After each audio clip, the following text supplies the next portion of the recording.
Hello, beautiful people. Okay, this is day 23. Day 23 of our glow up. And this is going to be a juicy one. We've got a couple like this about kind of our mindset, our heart set, what we're thinking about, what we're believing for, and how that impacts and affects our daily life and our enjoyment of our daily life, our anticipation, the way we look forward to things, the way we walk through waters that are a little rockier than others. And so that's what we're going to talk about today. So it's actually called the law of assumption. I don't know if you've ever heard of that, the law of assumption. So I know you've heard of the law of attraction, right? And that has more to do with, you're visualizing and emotionalizing as you're visualizing, what it is you desire, to draw into your life and to have happen and all that. I love all that. And I've been reading this book, super great, Victorious Emotions by Wendy Backlund. And we'll link it down below in case you want to reference it. And one of the things Wendy talks about is how important it is to be aware of our emotions and to be more conscious about making choices and living from our beliefs than our emotions.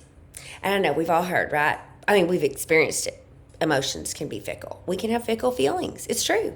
1 minute we're dying for some chocolate. Second minute we're like, I don't even know what I was thinking. I'm totally in my zone of meeting all my goals, and that's just like a silly example. But this whole idea of living according to your beliefs instead of living according to your feelings only.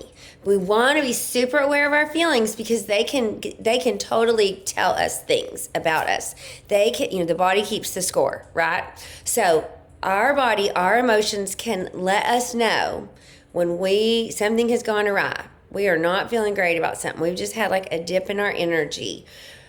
It could signify a dip in our belief. And we want to kind of get back into a space of that high vibe, great energy, expecting all the best, wanting to give our very best to the world, and then, go out and conquer the world or make your calls or work your side hustle or however that works for you.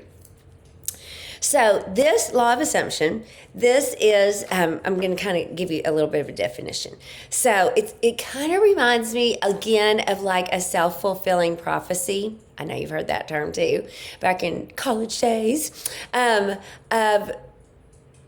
almost like what we think about, we bring about, even if what we're thinking about is not what we want to bring about. If we get stuck in a cycle of rumination about the not great things.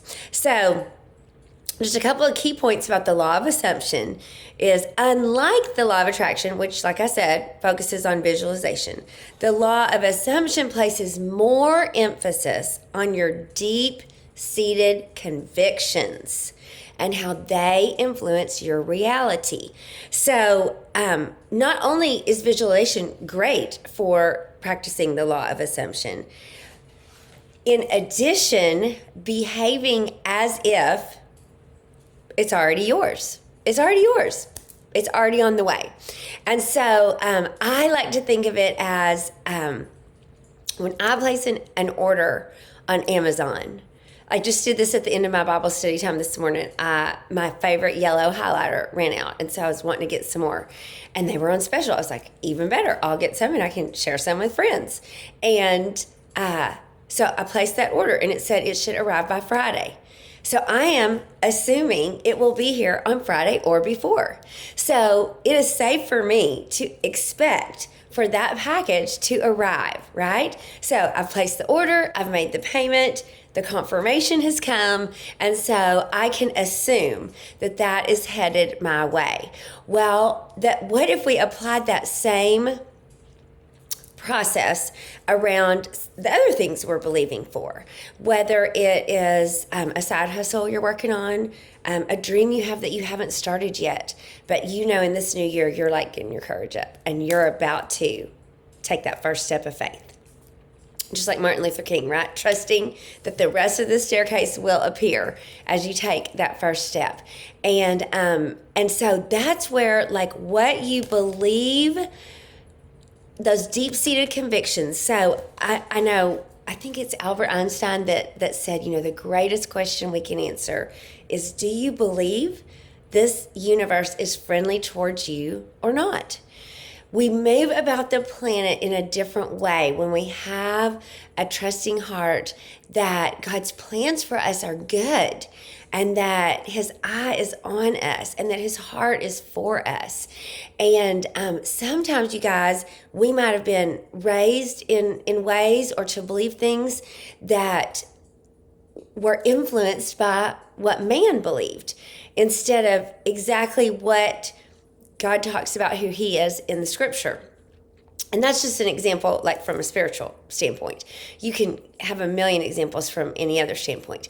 But that basic belief that, this is a friendly planet and that things are conspiring in my favor. But, that is a conscious choice to have a mindset like that.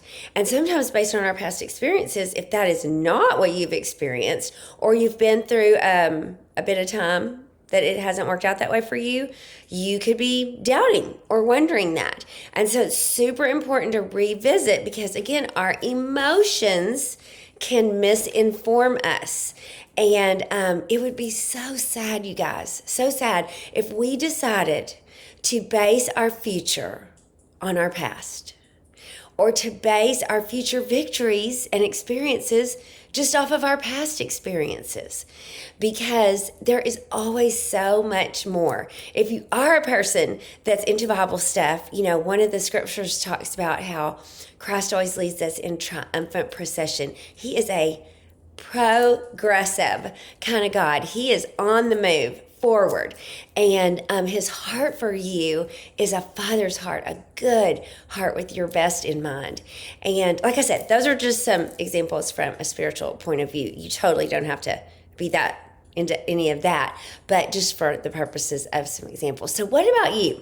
If you were going to tweak that beautiful mindset of yours to embrace the law of assumption a bit more for this glow up, this year of you, what might you be willing to assume, to expect, to anticipate was headed your way? I love the saying, all we send into the lives of others comes back into our own.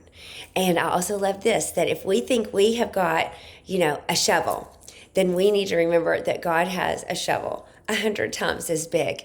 So whatever good we are sending out, he is able to send 100 times, 1,000,000 times that back into our own. So I'm dying to hear, what are your thoughts about this?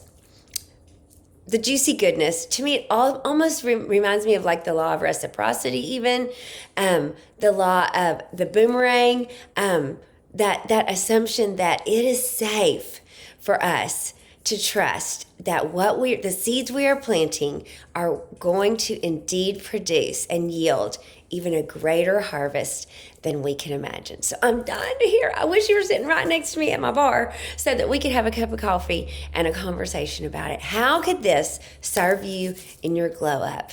Let me know your thoughts. Thanks a million for tuning in, and I'll see you back here tomorrow.